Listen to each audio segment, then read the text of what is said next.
ಇವತ್ತು ನಾನು ಟ್ರಾವೆಲ್ ಮಾಡಬೇಕಾದ್ರೆ ಒಂದು ವಿಶೇಷ ಜಾಗದ ಮೂಲಕ ಹೋದೆ. ಇದು ಒಂದು ಸಾಮಾನ್ಯ ಊರಲ್ಲ, ಇದು ಒಂದು ಲೆಜೆಂಡ್ನ ಹುಟ್ಟೂರು ಅಂತಲೇ ಹೇಳ್ಬೋದು. ಇಲ್ಲಿ ಬಿ ಸರೋಜಾದೇವಿ ಅಮ್ಮನ ಮನೆ, ಅದರ ಹತ್ತಿರದಲ್ಲೇ ಅವರ ಸ್ಮಾರಕ, ಅದೇ ಸರೋಜಾದೇವಿ ಫಾರ್ಮ್ಸ್.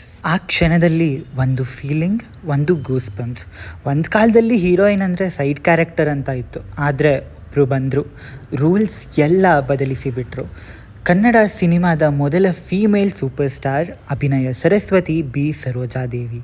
1938ರಲ್ಲಿ ಇವರು ಬೆಂಗಳೂರಿನಲ್ಲಿ ಜನಿಸ್ತಾರೆ. ಇನ್ನು ಇವರ ಸಿನಿಮಾ ಜರ್ನಿ ಸ್ಟಾರ್ಟ್ ಆಗುತ್ತೆ 1955ರಲ್ಲಿ. ಅವರ ಮೊದಲ ಸಿನಿಮಾ ಮಹಾಕವಿ ಕಾಳಿದಾಸ. ಆದರೆ ಅದು ಜಸ್ಟ್ ಬಿಗಿನಿಂಗ್.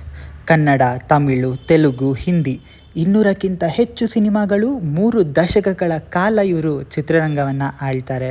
ಇವರು ಸ್ಕ್ರೀನ್ ಮೇಲೆ ಬಂದರೆ ಅವರೇ ಒಂದು ಸ್ಟೋರಿ. 23 ವರ್ಷಗಳಲ್ಲಿ 154 lead roles, 161 continues films heroine ಆಗಿ ಇವರು ಅಭಿನಯಿಸ್ತಾರೆ. ಅದರಲ್ಲಿ ಬರೋಬ್ಬರಿ 147 ಹಿಟ್ ಫಿಲ್ಮ್ಸ್. ಆಗಿನ ಕಾಲದಲ್ಲೇ ಇವರು pan India star. Amarashilpi Jakanachari ಕನ್ನಡದ ಮೊದಲ ಕಲರ್ ಫಿಲ್ಮ್, ಅದರ ಹೀರೋಯಿನ್ ಬಿ ಸರೋಜಾದೇವಿ.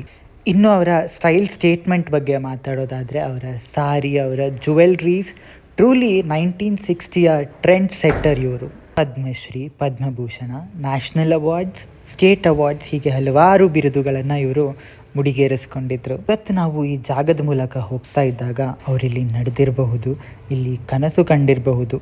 ಇಂದು ನಾವು ಅವರ ಕತೆ ನೋಡ್ತಿದ್ದೀವಿ, ಆದರೆ ಈ ನೆಲ ಅವರನ್ನು ನೆನ್ಪಿಟ್ಕೊಂಡಿರುತ್ತೆ. 2025ರಲ್ಲಿ ಇವರು ನಮ್ಮನ್ನೆಲ್ಲ ಬಿಟ್ಟು ಹೋಗ್ತಾರೆ. ಆದರೆ ಸ್ಟಾರ್ಸ್ ಬರ್ತಾರೆ ಹೋಗ್ತಾರೆ, ಲೆಜೆಂಡ್ಸ್ ಮಾತ್ರ ಇತಿಹಾಸವಾಗ್ತಾರೆ. ಈ ವಿಡಿಯೋ ನಿಮ್ಗೆ ಇಷ್ಟ ಆಗಿದ್ದರೆ ನನ್ನ ಯೂಟ್ಯೂಬ್ ಚಾನಲ್ಗೆ ಸಬ್ಸ್ಕ್ರೈಬ್ ಮಾಡೋದನ್ನು ಮರಿಬೇಡಿ. Thank you.